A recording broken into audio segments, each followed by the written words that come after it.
Hello and welcome to the latest in our show and tell series of workshops. So this is a series of events organized by the Centre for Technology Enhanced Learning. And the idea is to run these workshops that are aimed at PhD students and early career researchers on a variety of issues that we think will be useful. So the latest edition in this series is called Time Management and Academic Writing, which was clearly a title attractive enough to get you all here. And we're very happy to have the speaker today, Zoe Hurley. Zoe is Assistant Dean for Student Affairs at the College of Communication and Media Sciences at Zayed University in Dubai, the United Arab Emirates. And as it says on the poster, Zoe's research expertise includes critical theory, semiotics, multimodality and feminist approaches to social media, and technology-enhanced learning. And Zoe is also an alumni of the Technology-Enhanced Learning doctoral program. So Zoe was formerly a student at Lancaster and, as many students do, maintains her links with Lancaster, in this case via the Centre for Technology Enhanced Learning. So Zoe's going to speak. This will be partly a presentation and partly an interactive session. So Zoe's going to present and do PowerPoint.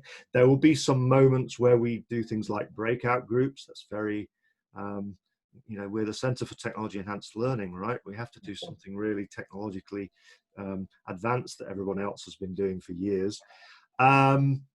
So hopefully we can manage that. I might have to come in and intervene if there are technical issues around that, but largely Zoe will run the session. If you're not intending to speak, it would be useful if you could mute your microphone.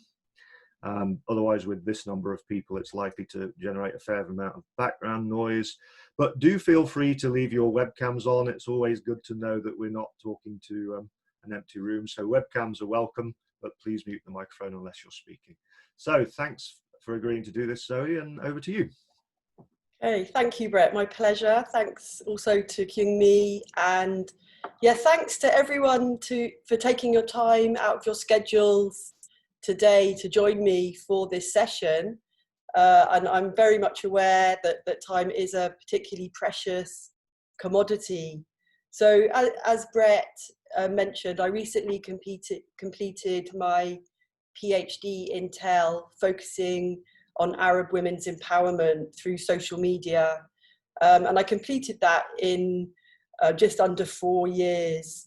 And one of the reasons for completing it in that time frame, well, there are a number of reasons, but one of them was that there was quite a lot of pressure on me at work to get my PhD. And in my position as assistant dean, I think I was possibly one of the only people without a PhD in my department. So, there was a huge incentive that I did finish it in that time. So I think that's important to mention. I'm going to share my screen. I hope everyone can see that. And I'd just like to begin by saying that I really strongly believe that everybody who is part of this session and who has embarked on a PhD or recently finished a PhD is already quite an accomplished time manager and accomplished writer. And you've established that by getting this far, because at the heart of all of our jobs, writing is at the heart of academic labour. And writing is something that we do every day in various different capacities to fulfil our roles. So we write to carry out our research interests, we write as part of our service, we have to do writing for our teaching and also our admin.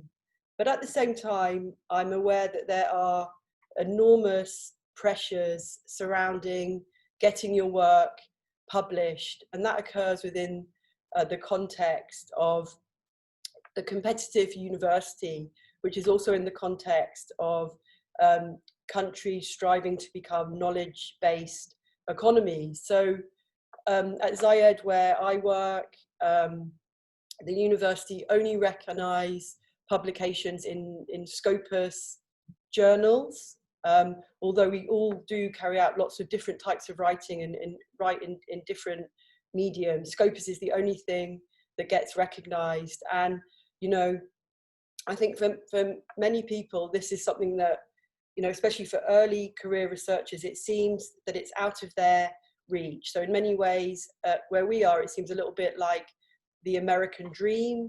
It's something that we're all told to ascribe to, but it's not necessarily possible for people to do this. And in the addition to Scopus publications, there's also a lot of pressure to have a web presence, to write for a variety of different online and open access publications. And I'm quoting Ibra Bat here, who I think was at Lancaster actually. You know, he has been very successful himself in developing his online web presence, and he's written quite a lot about this. So throughout this talk, if I refer to anybody, I will be sharing the references with you at the end. Now, today I'm going to then quickly, briefly talk about issues surrounding time management. And from the outset, I will say that there is no magic solution to solving the pressures of time, but hopefully I'll be talking and sharing with you some of the things that I've done, and you'll have a chance to share some of the strategies that you use as well. And we'll also be talking about time management in relation to academic writing, some of the challenges and the ways that we think about academic writing. Very briefly, I will talk about a book chapter that I wrote recently in a very short amount of time, and just share my own perspective on how I did that. We're going to go off, we're going to have a breakout session, and we'll see how that works. Hopefully it will run smoothly, and then we'll come back together as a group, and there'll be time for questions and further discussion. Now, I am by no means an expert in time management or academic writing. I'm very much, you know, what you would call an early career researcher. So I'm speaking from my own experience, and I guess you could call that a form of autoethnography. And, you know, it is informed by my own theoretical interests, which are feminism. And, you know, also I take a socio-materialist approach to technology, but also to academic writing. So therefore, I see writing as a product that is embedded within a series of social practices. So I think in many ways, thinking about academic writing from a socio-materialist perspective helps to demystify it a bit and hopefully make it more accessible.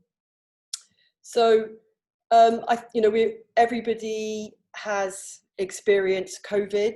We've all been in lockdown. I think I'm based here in Dubai. We had stages when it was very, very intense. We are not allowed to leave the house at all. And I think that everybody thought that they would possibly have all the time that they'd ever wanted to get the publications out that they couldn't do previously when they were rushing around, working and looking after their families, etc. I don't know about you guys, but I certainly don't really know where all the time has gone. All of these weeks have passed. I can barely remember what I've been doing for all these hours at home. So I think generally nobody feels like they have enough time. And I'd say that this is something particularly pertinent to academics. I've worked as a school teacher as well for many years, and I've worked in media as well. And I think definitely time in university is something special. And I think that, you know, there are different conceptions of time depending on context. And people in the online environment, in the digital environment, people like Castell has written about the perception of the acceleration of time.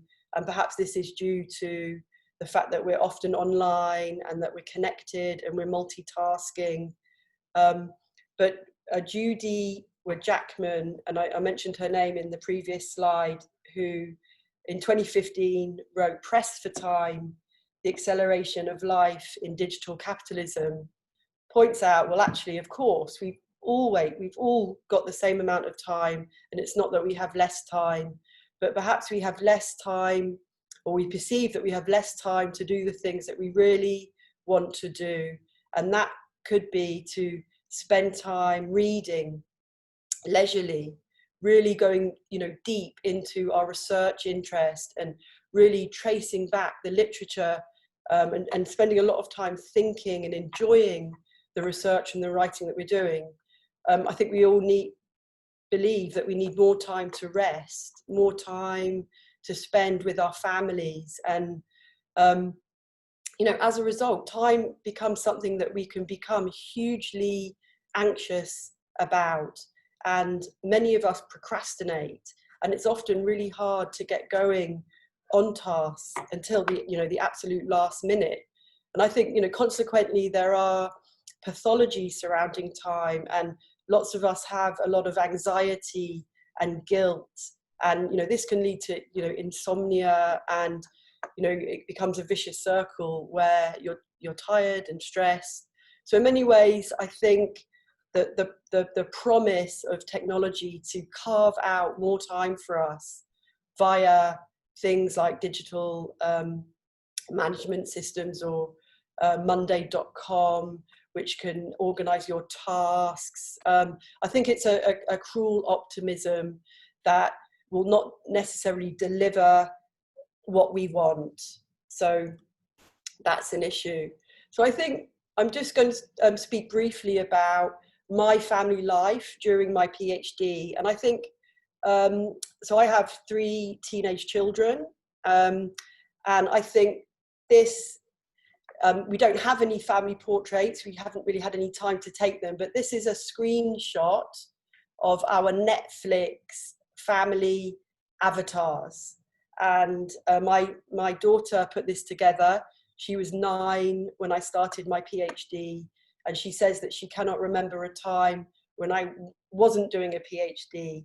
And it's not something that has impressed my children in any respect. So I think these are my kids here: Debbie Downer, my son Max, my other son Flat Earther, and I am obviously this icon, the PhD, which looks like something less than human. At work, being in the role of assistant dean, I'm responsible for 450 students, and they need a lot of time, and I'm the kind of go-to person, and I want to have enough time for all of my students. So, often work is very hectic, carving out the time that is necessary to do the jobs that we all do. And I'm sure this resonates with many people. Now, going back to COVID, I think I spent most of my time watching the news 24/7 and being on social media. And I came across this really interesting thread and it struck me as an interesting comment or practice surrounding time during COVID. And this novelist, Rumaan Alam, said, "I know everyone knows this, but it's actually not possible to work while there's no school or childcare." Okay, later, he says in the next part of the thread, "I don't even have a job. Yeah, I'm currently messing up like 10 different professional obligations." Then another person kindly points out, "Women have been doing this for centuries." Okay, and then someone else, and this is my favorite one, this lady says, "May I recommend finding a mother's helper?" And I thought that was a constructive suggestion. Now, my eldest child is 19. I cannot remember having a quiet block of writing time for, since my children were born. Even if I'm in the office, my kids will be phoning me and I'll be worrying that I should be somewhere else. So I just don't know how. I think, you know, it's not just a gender thing. I think that many parents and people without children are really pressed for time, yet we have this idea, you know, perhaps a bit someone like Virginia Woolf, who wanted a room, you know, a room of one's own to work in, this quiet, you know, sanctuary where you can think and work. I don't really know whether anybody has that. So if this is what you're waiting for, perhaps, you know, it is an excuse. In terms of actually, you know, not burning out and being able to manage time, just some general things. So with my own family and friends and colleagues, it was really important to communicate deadlines. So although at my work, they made it very clear I would lose my job if I didn't get a PhD, they didn't give me any time to complete my PhD. And it was quite hard, but I did communicate to them that there had to be some boundaries in terms of my own time. And, you know, often we get emails throughout the night, throughout the weekend, and I had to learn to become stricter about managing that, and perhaps, you know, having time when I didn't check my emails. And with my children, I just had to tell them that although you know, that me completing my PhD was good for the whole family. Another thing, I think that time out, off time, rest time, leisure time is just as important as the work that you put into your research and your work. And, you know, you need to be rested to do a good job. And it's not something that you should feel guilty about. And you need to, in many ways, observe your own lifestyle and rhythms. And, you know, if you need just a weekend of doing absolutely nothing, that could be really good for your research. And the following week, you're going to come back energized. So in terms of this question, you know, how much time should you be spending on academic writing? Well, of course, it depends on your lifestyle and what it is you're writing, and who you are as a person, and what affordances you have within your particular situation. So it's almost like, you know, how long is a piece of string? Now, there are lots of other people who write about how to develop your academic writing and time management as part of that. And again, Ibra Bat has done a lot of research into this, and he's published several papers on this. And one of them is a research paper, and he interviewed academics, and he came out with 4 main modes of learning to write and managing your time. And he looked at learning to write by doing. So if you want to become a better writer, spend more time writing, actually make a start, get on and do it. Also learning by knowing and expertise, so reading about the act of writing. Also learning from others, your colleagues, your peers. So an event like this CTEL activity, you know, I think is a really good opportunity to learn from other people. And then also learning from collaboration, writing with other people and engaging in peer review. Now, so Ibra, he doesn't mention any particular one of these as being the best, but I would suggest that all of these strategies are essential and valuable. One thing I would say to avoid is self-plagiarism. And while it might seem that academics recycle a lot of their research and their academic works, it's not simply that you can, you know, out of your PhD, publish 5 articles on the same thing in different journals. So absolutely not. That is considered salami slicing. And I think really, if you want to enjoy your writing, well, what's the point of that? Because you're not really going to get anywhere theoretically. So in terms of recommended practices that I have found have worked for me, but they might not work for you, they're listed on this screen. And, you know, in many ways, I think it is important to have a session like this to break down what we could call the fourth wall of academic writing.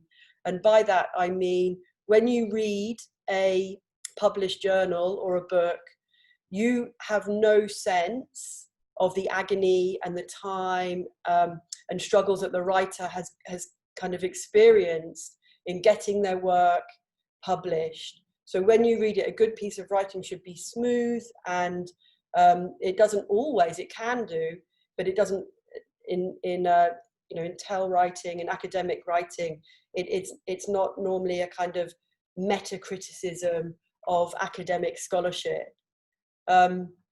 So now what I'm intending to do is to share with you and to kind of break down the fourth wall of the minimal academic writing that I've done. So I've published throughout my PhD, I've published several papers, and consequently I've published some more.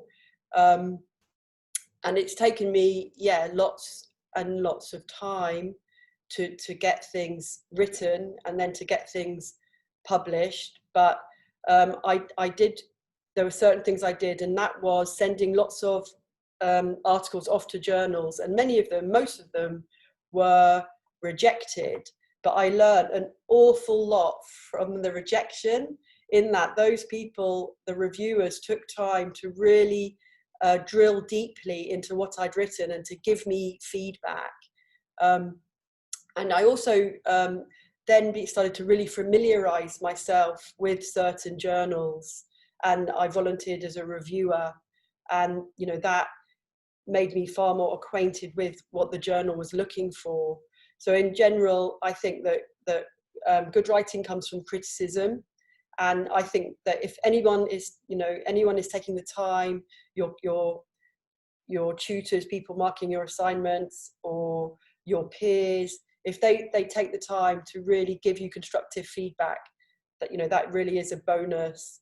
Another thing, you know, in being in the UAE at the particular university I'm at, I feel quite isolated. I'm the only qualitative researcher in my college, so I don't have colleagues that I can necessarily write with. So I found social media a lifeline and I've joined on Facebook things like a multimodality group and a feminist new materialist group.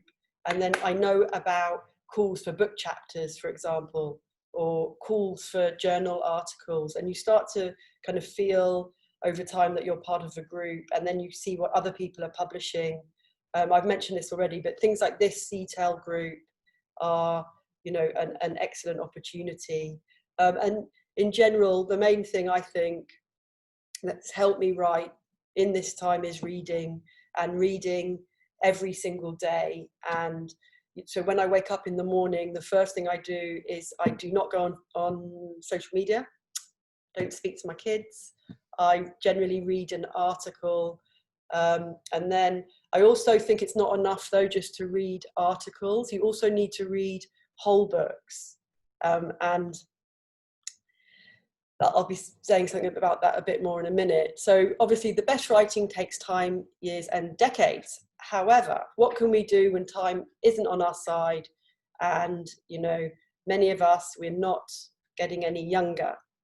So this brings me to the mini case study. So I was asked during this summer to write a book chapter, and I was given 4 weeks, and it was for a colleague who had a book contract, and one of their writers pulled out and didn't deliver the chapter. So they asked me whether I'd do it, and the book was focusing on women's tourism in the Middle East.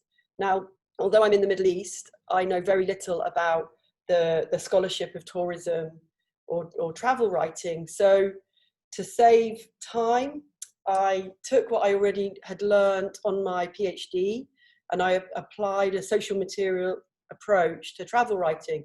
So just in the way that I'd thought about technology, I looked at travel writing as a cultural, material and commercial activity that involved writers, publishers and readers.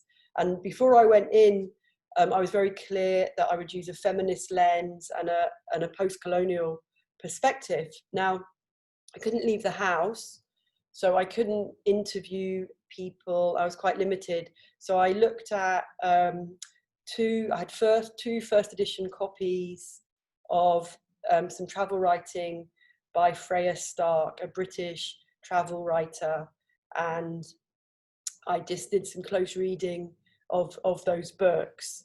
And going to the original sources, I cannot stress enough that going to original sources is so important. And you just, when you start, you know, obviously to save time, you can read what someone else has written about someone or something. But, you know, for example, if you're looking at Dewey, or if you're looking at Vygotsky, you know, in the case of Vygotsky, you'll probably be relying on translation.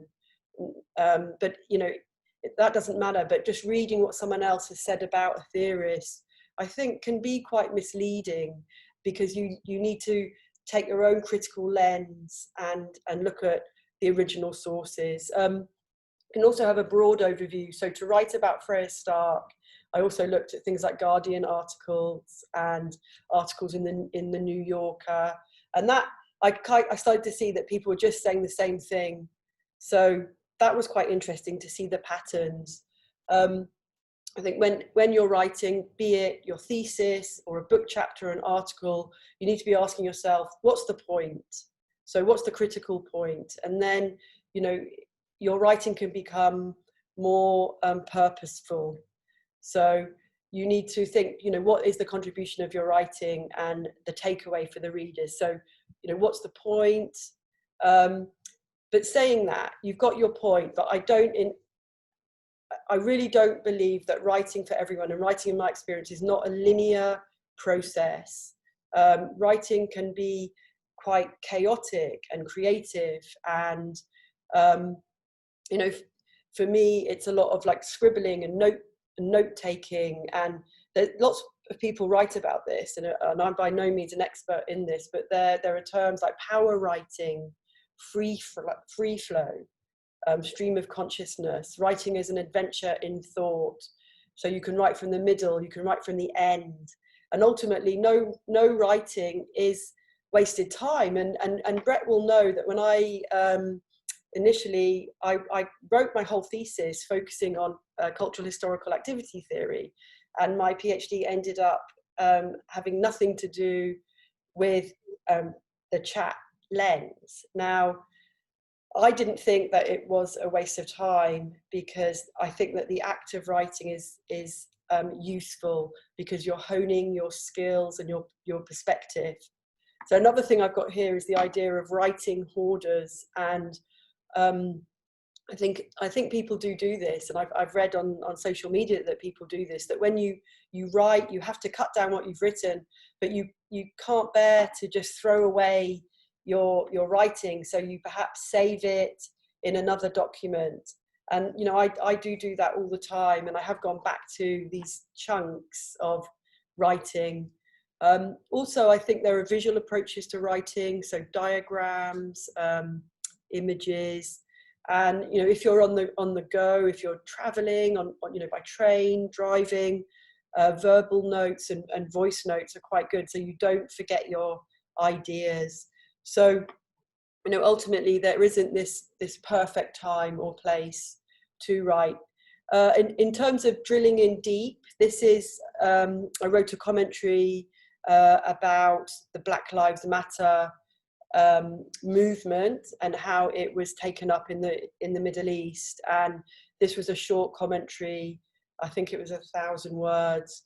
And, you know, I spent a lot of time writing a very short piece, and the editor, David Wheeler, you can see all his comments, and you know, it looks like he wrote it. He's made so many changes, but my point here is that you know, with your writing, there are different stages, and you do need to drill in deep. Okay, so now we come to the stage where everyone in this session will have an opportunity to also break down the fourth wall of their academic writing, and in smaller groups, share with other people the particular challenges that you face, that we all face surrounding writing and time management. And then if each group could come up with strategies and solutions that we could share amongst ourselves, we'll have 20 minutes, or 15 to 20 minutes once you're into the groups to answer these 2 questions. So now, if you want to write these questions down or take a screenshot, we will ask you to choose one person from each group to report back to the larger group. So when you're in your groups, if you can answer those 2 questions, talk about the challenges that you face, and then perhaps some strategies and solutions that you think work for you and could work for others. Okay, so now I'm going to hand over to Brett for the breakout. Thank you. Yes, so just to forewarn you, when you come back, if we can have one person from each group who is willing to talk, it would be useful if that person was willing to appear on the recording too. So if that feeds into your decision making about who to choose as a spokesperson, that would be useful. Perhaps talk for a short amount of time, 1 to 2 minutes would be ideal, but please don't go over 3 minutes, otherwise the chair is going to have to take severe action. So what's going to happen over the next couple of minutes is I'm not massively experienced at doing this, but I've done it once before, it was kind of okay, is you're suddenly going to be put into groups and you'll have about 20 minutes. I'm not going to do anything kind of clever. I'm just literally going to take people almost at random and dump you in groups of 5 or 6 people. So I hope that's okay. So 1 second and you will materialize elsewhere. Did you want to, Zoe, are you happy enough to just say, would you like to feedback from room 1? Yes. You don't need me, do you? Okay, yes, so there were 6 rooms, so numbered 1 through 6. Okay. Brett, I'm not sure we're all going to remember which room we were in. So you might need to say who was there. I'll do my best, Daniel. If Sorry. Yeah, I should have known there'd be at least 1. I think we were 5. I'm not sure though. If people can't remember, then I think I can get it. But I'll do that in the background while Zoe's setting up. Okay, and everyone should be back, Zoe, so I'll be quiet. Hi, Brett. Okay. Why was I showing up as Daniel in my room? I was also showing up as Daniel as well. Oh, I'll tell you why. It's because I shared the link in the WhatsApp group, and so you probably had the link that was my link. Got you. That makes sense now, because I was like, why is Daniel not here? And then we realised that I was supposed to be Daniel. Oh, anyway. So the other explanation is I just really like the name Daniel. And well, yeah, I did wonder. Daniel. Yeah, we did a little workaround, Brett, and I put it in the link in the WhatsApp group. So. I nearly didn't invite Zoe to give this talk on the grounds that her name's not Daniel, but we got over my prejudices in there. Yeah, so sorry for any confusion to all the Daniels. No problems. We got there in the end. Thanks. Okay, all right. So welcome back, everyone. I hope that you can remember, or someone in your group knows which group you were in. Is there anyone here from group 1 who'd like to begin just sharing with us some of the problems you discussed and solutions? I think that was us. I think we were group 1, she says. Us being myself, Jane, Khadija, Blaine, and sure, I can't know how to say exactly the name. So we had quite a lot of commonality in the challenges. So our challenges were things like fitting everything in a busy life, a full-time work, family life, all the other demands, being a mum, a grandma, a dad, all of these issues were important, and particularly people had found that maybe a bit more challenging even in the recent times with homeschooling and people working from home, etc., depending on where we're based and what we're doing. And Another challenge was how much time to kind of set aside in chunks each time to do the work. You know, if you've only got 30 minutes, what can you do? Is 30 minutes enough, or do you need 2 hours, or is one day, you know, a whole day at a time too much? And then also finding the best time to work, so understanding when you work best. So I was saying that I find I prefer to get my PhD study work done first, because otherwise I get squeezed out by everything else I need to do, and then I get really frustrated that I can't do it. And Blaine was saying he gets up at 5 o'clock in the morning when he can to get the work done in quiet time. So trying to find out what works in terms of rhythm. So those are the sort of challenges. In terms of some of the techniques for dealing with those, booking out time, so actually putting time in the diary like you would for any other kind of activity that you're involved in, and making sure that activities are actually blocked out rather than kind of leaving it to chance. When working with material, for some people English is not their first language, or they may have other kind of learning need, which means that they are wanting to use different techniques for understanding more quickly. So we talked about things like using thesaurus, dictionaries, using software to help with either having text narrated to you or recording text yourself, so using an audio as opposed to necessarily reading everything.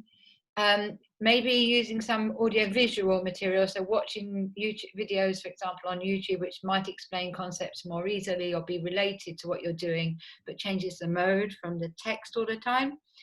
Highlighting material in text if you're reading, so that you can pick out the core information. And Candice was talking about searching a paper for the keywords that you're looking for that are really important to you, so that you find those in your text very easily.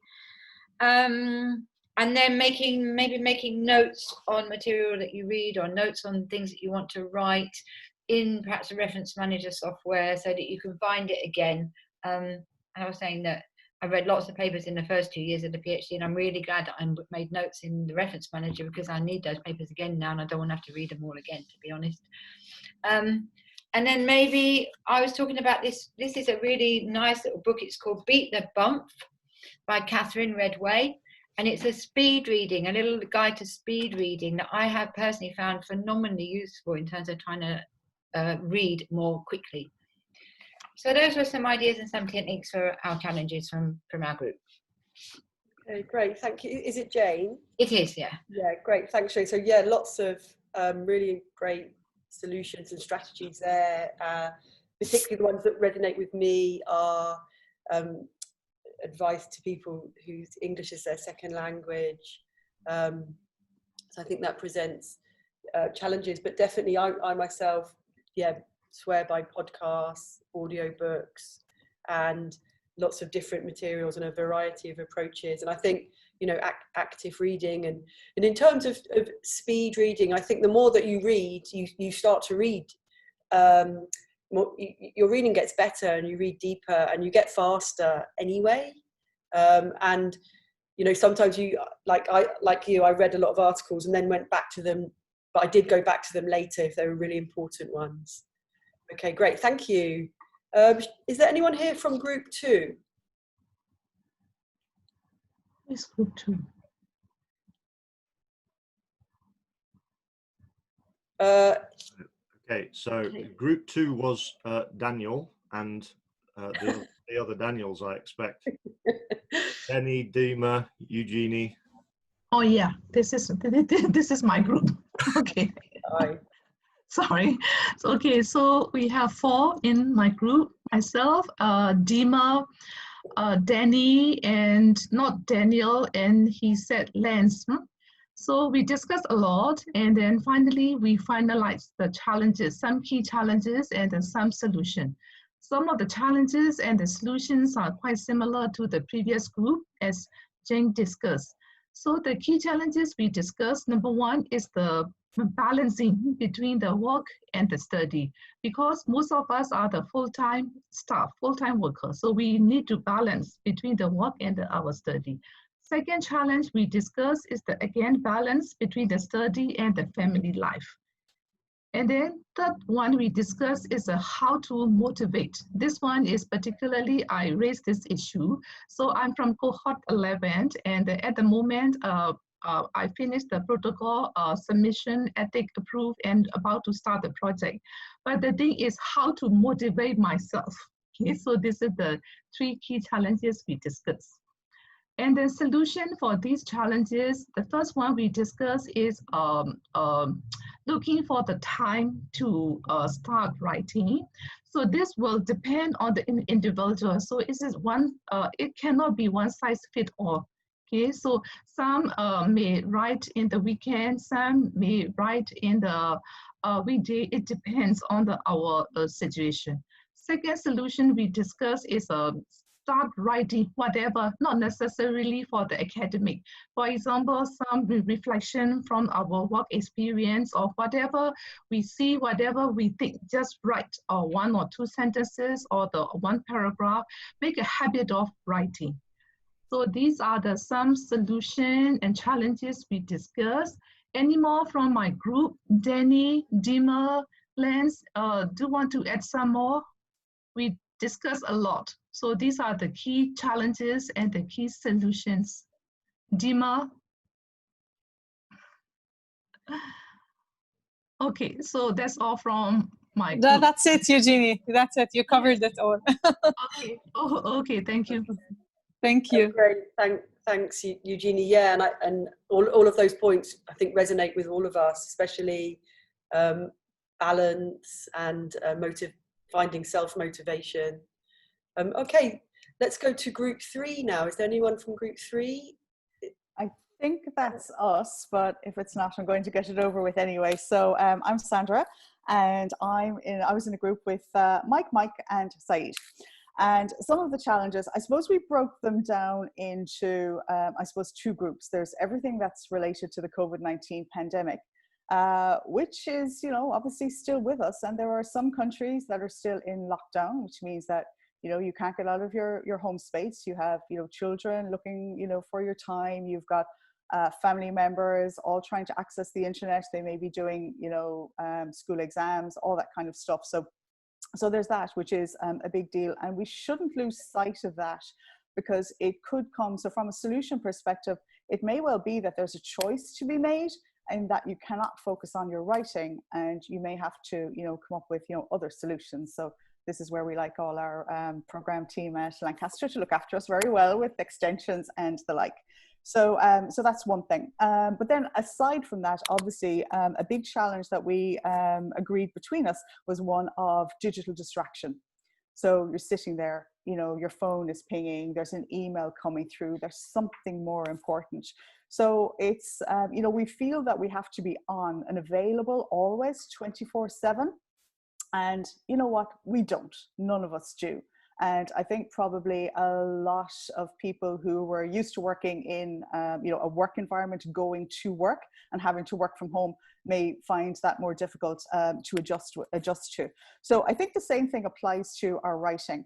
We can have online group workshops. We can have use a Pomodoro technique, write for 25 minutes. It doesn't seem a long period of time, but you know what? That's a few periods of free writing or whatever it is that we want to do.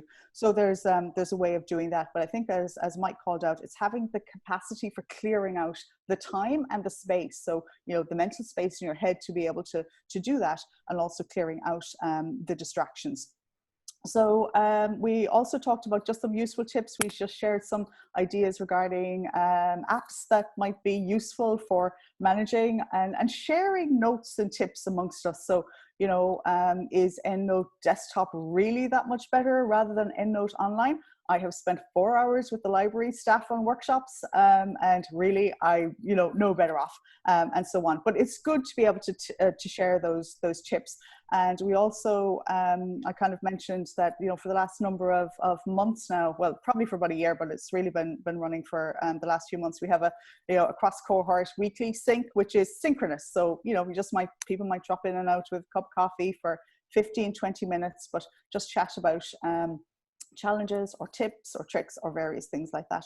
So, and that always helps as well, as opposed to feeling that you're isolated and on your own. So these are some strategies I think that could help. So I hope they're the ones that I have on my notes, but if anybody else wants to chime in, otherwise that's all that I took. Great, thanks, Sandra. Yeah, so you know, lots of really useful strategies, and I hadn't heard of the Pomodoro approach. That sounds really interesting, and yeah, it's very straightforward. It's just a tomato timer, 25 minutes, 5-minute break, another 25 minutes, and so on. And yeah, there's apps for that as well. Yeah, and then the other point, and I saw in the chat people were asking about tethering, and I didn't really explain it, but the idea of being tethered is that you are chained to your devices, to your social media. And I think, you know, when even, you know, throughout this session, I'm getting email alerts and things are coming up, and yeah, it's very distracting. Okay, thank you. So we go to group 4 now.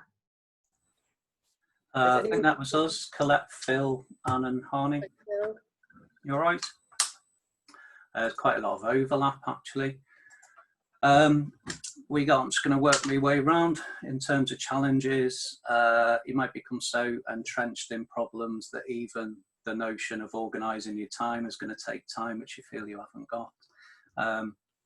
Moving along a bit, is time management one of those new skills, or really is it something that we already know how to do? We're just kind of procrastinating and doing that task avoidance thing rather than addressing the problems properly.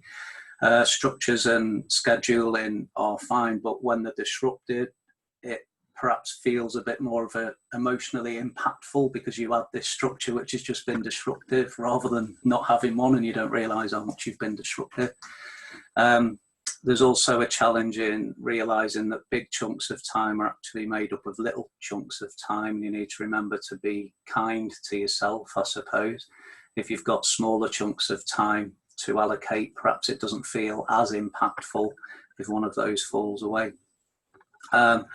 In terms of solutions, I can't remember who to attribute these to, but it was generally Colette, Anne and Harney came up with these.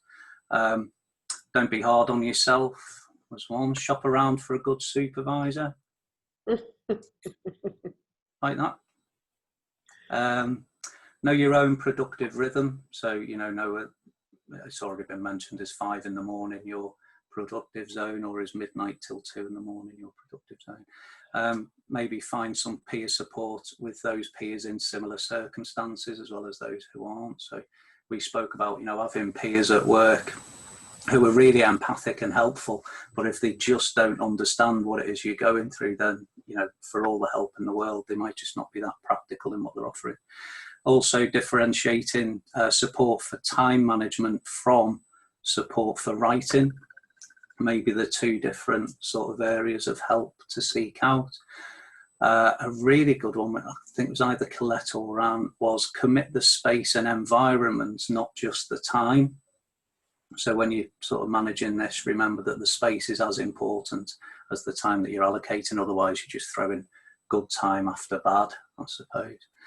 And I think the last one we came up with was being completely open to that sort of robust critique from peers, and to sharing, and to knowing it, you know, assistance is a two-way road, really. Did I miss anything, Colette, on? I think I might have gone. No, I think you got everything there. Sounds good. All right, thanks.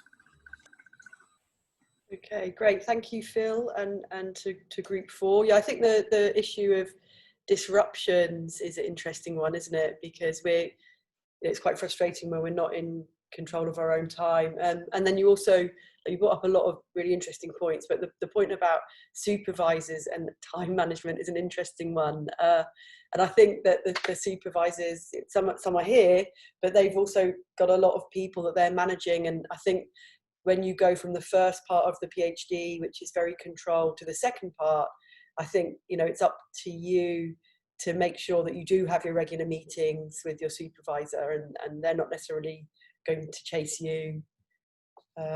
Okay, should we go to group 5? Is there anyone from group 5 here? I'm rushing a bit because I'm mindful that we've only got 10 minutes left. I think we were group 5. Okay. Okay. Daniel.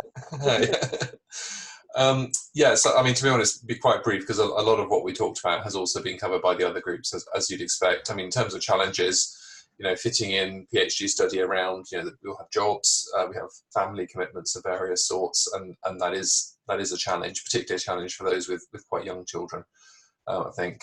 We talked a little bit about a couple of the sort of more general articles and blogs and that sort of thing, which is quite a good practice to get into, but we do find it like a million times easier than academic writing, I think, because the expectations are so much lower. You know, it is just kind of an idea, whereas if you know that your writing is going to be critiqued and pulled apart and so on, then it is much more challenging to do that. We talked about motivation and just kind of sometimes just motivating yourself to actually start writing, and how challenging that can be sometimes.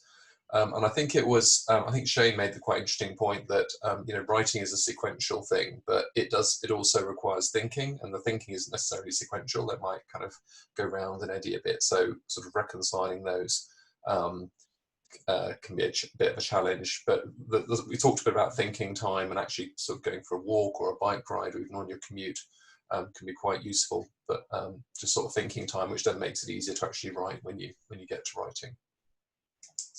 I mean, in terms of strategy and solutions, we talked about having dedicated working space, which I think some of the others have mentioned. One tip was to think about writing as telling a story. That think about it as having a beginning and a middle and an end. And we talked about, some of us to varying degrees, we use kind of mind maps, diagrams, you know, those sorts of things were really helpful. And then we had a little bit of a discussion about the respective merits of annotating hard copy papers versus sort of having software. And you know, we had representation from both camps in our group. So clearly it's about sort of, you know, doing what's best for you. And obviously with annotations, I think Phil said he just finds it easier to remember stuff when he's done it hard copy. But obviously if you use software, it's searchable, which can also be a big benefit. Okay, great. Thanks, Daniel. There's lots of interesting points, and just, you know, because I'm wary of time now, I think Shane's point about thinking time is an interesting one, and also your point about either, you know, hard copy annotation or digital. That's a whole session in itself, isn't it? That's really interesting. Okay, so we're going to go on to group 6 now. If there's anyone from group 6 here. Yep. So I'm doing group 6, and we Hi. have. Hi, in group 6 we had Chris and Sheila and Kyung-mi.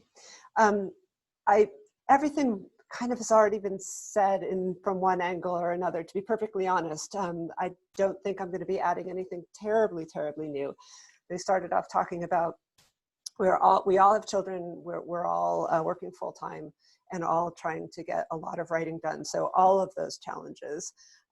So in terms of solutions, we talked about waking up early, like at 4:30 in the morning, or just finding the best time to write. We also talked about carving out time with employers to work. So condensing your work week, for example, to get 1 extra day per week to write, or getting a little bit of extra leave to do your writing, or writing over lunch, just pushing yourself to write during your lunch hour. We talked about using things like calendaring apps to put all your tasks, you know, chart out all of your tasks, so you can put in reminders for those, so you can really just keep on top of all of the things that you need to do. We talked about various mental strategies. So, I mean, setting goals is good, but we also talked about how you really have to be kind to yourself when the goals slip, because things will just take longer than you think. We also talked about sometimes you just have to go on almost on a sentence by sentence basis. Like first you write 1 sentence, and if you get that done, then maybe you'll focus on the next sentence. Because sometimes that's really those tiny baby steps, unless it just seems too overwhelming otherwise. We talked about tackling the hardest thing first in the day as well. So just getting on with something, so that you feel like you've accomplished something. So you're not kind of dealing with the overwhelming feelings of guilt for not having gotten anything done. Sheila mentioned using a recording device, which was brilliant. So just talking, free talking, and then transcribing that later. And there was always good ideas that came out of that. And we also, we ended up talking about the importance of having a peer network in some way or another to either to write with or just to exchange ideas and just to get regular reality checks on the writing process, and how crucial that is for getting writing done. Okay, great, thank you. So it's Meg, right? Yep. I think you must be a morning person. You can only be a morning person if you go to bed early, and so that's what I always say. Yeah, true. So okay, so lots of really good strategies, and even though we've had quite a lot of people here, there's a huge variety and some quite different ones, and I think, you know, definitely the things that resonate with me are the peer network and carving out time and being kind to yourself and goal setting. And then, you know, it's really satisfying to start ticking off things that you have accomplished, and realizing that, you know, doing a PhD and writing, getting published does take time. So but if you invest the time a little bit every day, I think that can help.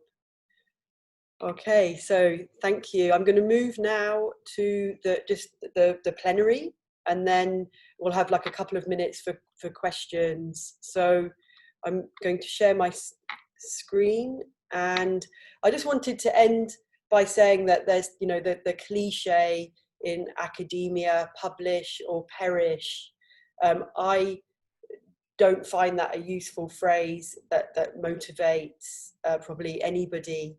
And although there are lots of tensions around writing, you know, I began by saying, or kind of plagiarizing someone else's words, that writing is at the heart of our academic labor, and it's not just something that you do at the end of research. It's something that happens throughout, and, you know, everybody here has shared different types of writing, and that involves things like thinking and talking and being in groups. So, you know, while it's important to acknowledge the tension surrounding writing, we can also reorientate the way we think about writing and not think about it as this unpleasant thing.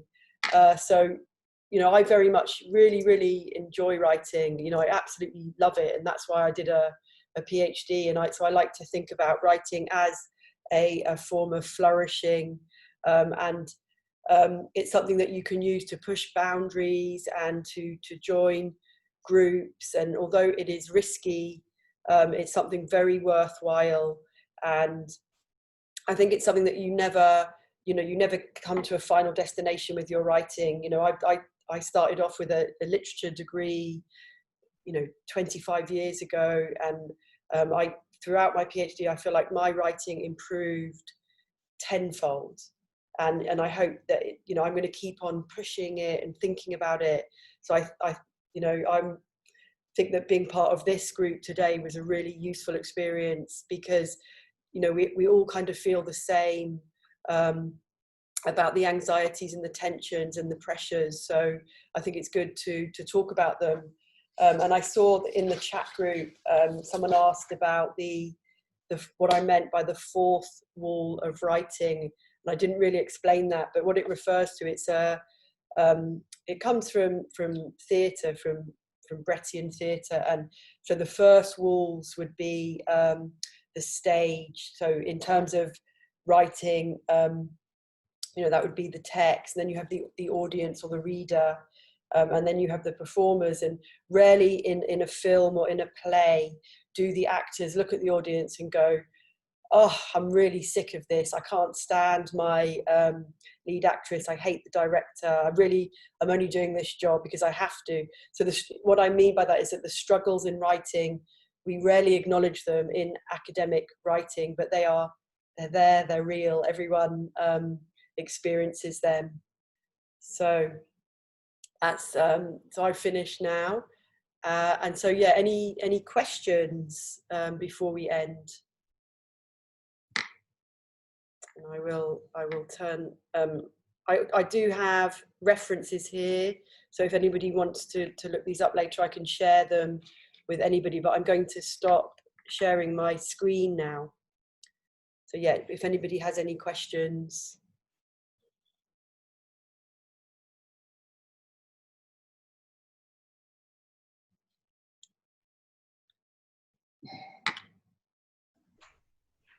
It's one of those speak now or Yeah. forever hold your peace moment. Can I ask you a question? So, yeah. For the academic writing, what books would you like to recommend? So I would look at anything, and I keep on mentioning Ibar Bat. He writes, he's got a website, and he's written in 2015, and it's in the references, an article called Diving Deep into Digital Literacy, Emerging Methods for Research. And he talks about the act of academic writing in this, and he also talks about students salami slicing, so plagiarizing, and they don't even think that it is plagiarism, because they think, well, I wrote this, it's mine, that's not plagiarism. Okay. So I think anything by Ibra Bat I would definitely recommend for kind of reflections on the writing process. But in terms of, you know, style guides, that they're pretty dry, aren't they? I mean, and you know, my background was TESOL, so I've taught English as a second language for a number of years, but I haven't taught it for you know, the last 4 years. So, but I would say in applied linguistics and in TESOL there are lots of books and websites. But I think, again, you know, reading as many journals as possible, you're going to start to, you know, assimilate the style of writing, and it does vary. But yeah, so I would say anything by Ibra Bat is a good start, though, as well. Okay, thank you.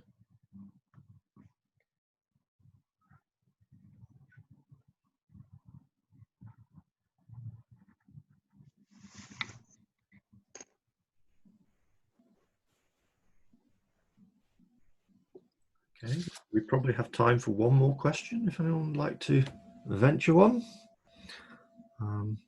May I ask a question? I suppose, thank you, Zoe. It's been really interesting. I guess following on from all you've said, I mean, what are your plans to keep kind of writing for publication now that your PhD is done? Do you have a strategy for how you're going to keep focused on that?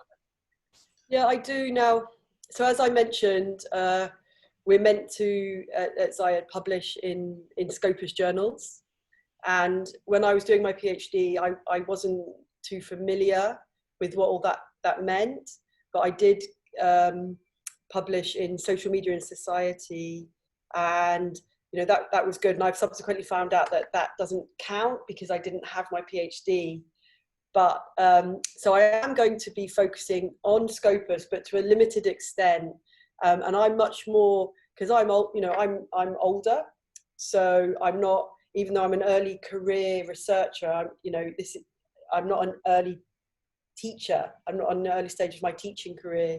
So I also want to write for things that I kind of believe in and are going to kind of develop me as a writer. And in particular, I've been working with a new publication that I would recommend to everyone to read and to submit, which is Post-Digital Science and Education.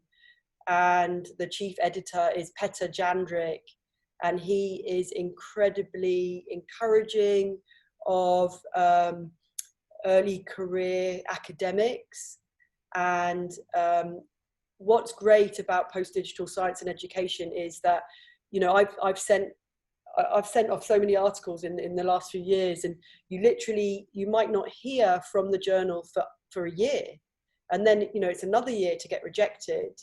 So that is very, very disheartening. But so journals like Post-Digital Science and Education, they will review your article very, very quickly.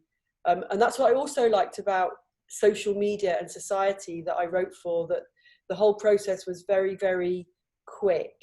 But that's unusual. So I would say, you know, try a variety of high tier and lower tier journals. But I think it was you who mentioned, you know, you said that it's much easier to write blogs.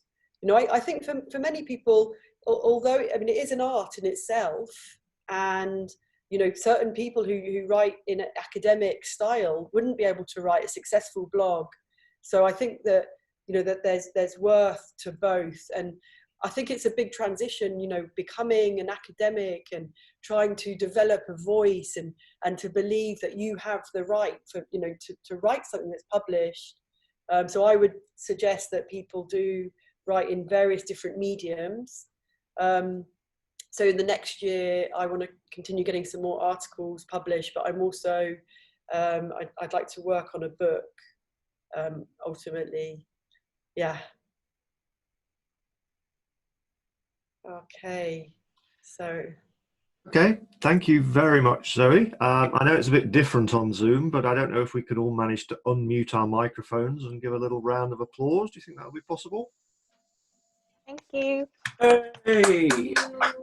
Okay, the sound's suddenly gone, but I'm seeing clapping. Thank you very much, everyone. Thank you. Thanks for joining us. A very inopportune moment for the sound to go. Yes, so thank you very much, Zoe. We really enjoyed that. So I'd like to just remind everyone, the recording of this will be made available, but there will be a delay while I get the permissions of everyone. And if I do need your permissions, expect to get an email from me in the coming days. But if you don't want to appear, we can either edit you out or blur your face or some combination. We've done it before.